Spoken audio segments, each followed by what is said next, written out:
लोकसभा चुनाव 2019 के 5वें चरण के लिए 91 संसदीय सीटों पर वोटिंग शुरू होते ही प्रधानमंत्री नरेंद्र मोदी ने एक बार फिर से युवा मतदाताओं से अपील करते हुए उनसे बड़ी संख्या में वोट देने की बात कही है।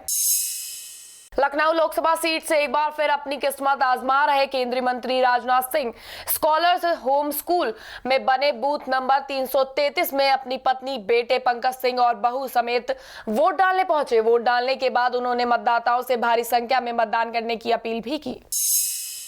जम्मू कश्मीर में ये मतदान का आखिरी चरण है। इस चरण मतदान में लद्दाख लोकसभा क्षेत्र के अलावा अनंतनाग संसदीय क्षेत्र में तीसरे चरण के तहत पुलवामा और शोपिया जिलों में मतदान जारी है। इस दौरान पुलवामा के रोहमू में ग्रेनेड से और त्राल के बटपोरा में पेट्रोल बम से हमला होने की खबर है। फिलहाल हमले में किसी के हताहत होने की सूचना नहीं मिली है। पूर्व केंद्रीय वित्त मंत्री पी चिदंबरम ने कहा कि मसूद अजहर को आतंकी घोषित करने की प्रक्रिया यूपीए सरकार ने साल 2009 में शुरू की थी। ये प्रक्रिया 10 साल बाद अब जाकर पूरी हुई है। मिस्टर नरेंद्र मोदी इस कहानी की केवल लास्ट सीन के बारे में बात कर रहे हैं। अमेठी में मतदान जारी है। इस बीच भाजपा उम्मीदवार और केंद्रीय मंत्री स्मृति ईरानी ने कांग्रेस अध्यक्ष और अमेठी से उनके विरोधी राहुल गांधी पर बड़ा आरोप लगाया है। उन्होंने कहा है कि राहुल गांधी बूथ कैप्चरिंग के लिए अमेठी आए हैं। इसको लेकर स्मृति ने चुनाव आयोग को ट्वीट भी किया है। स्मृति ने लिखा है कि उम्मीद है कि कुछ एक्शन लिया जाएगा। देश की जनता को राहुल गांधी के इस तरह की राजनीति के बारे में फैसला करना है।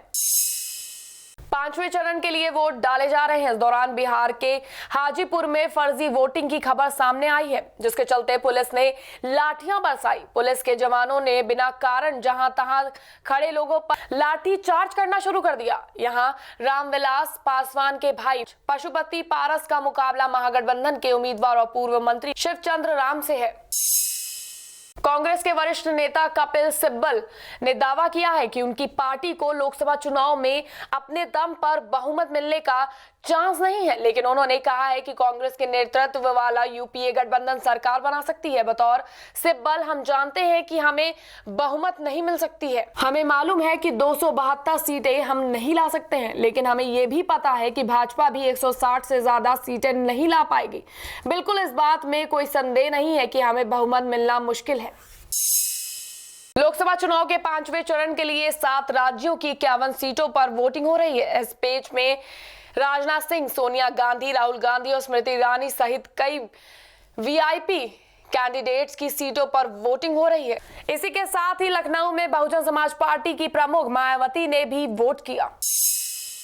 कांग्रेस नेता नवजोत सिंह सिद्धू ने प्रेस कॉन्फ्रेंस कर मोदी सरकार पर करारा हमला बोला है। लगातार जारी वार पलटवार की कड़ी में ये पहली बार है जब कांग्रेस ने पीएम मोदी के खिलाफ सिद्धू को इस तरह फ्रंट फुट पर खड़ा किया है।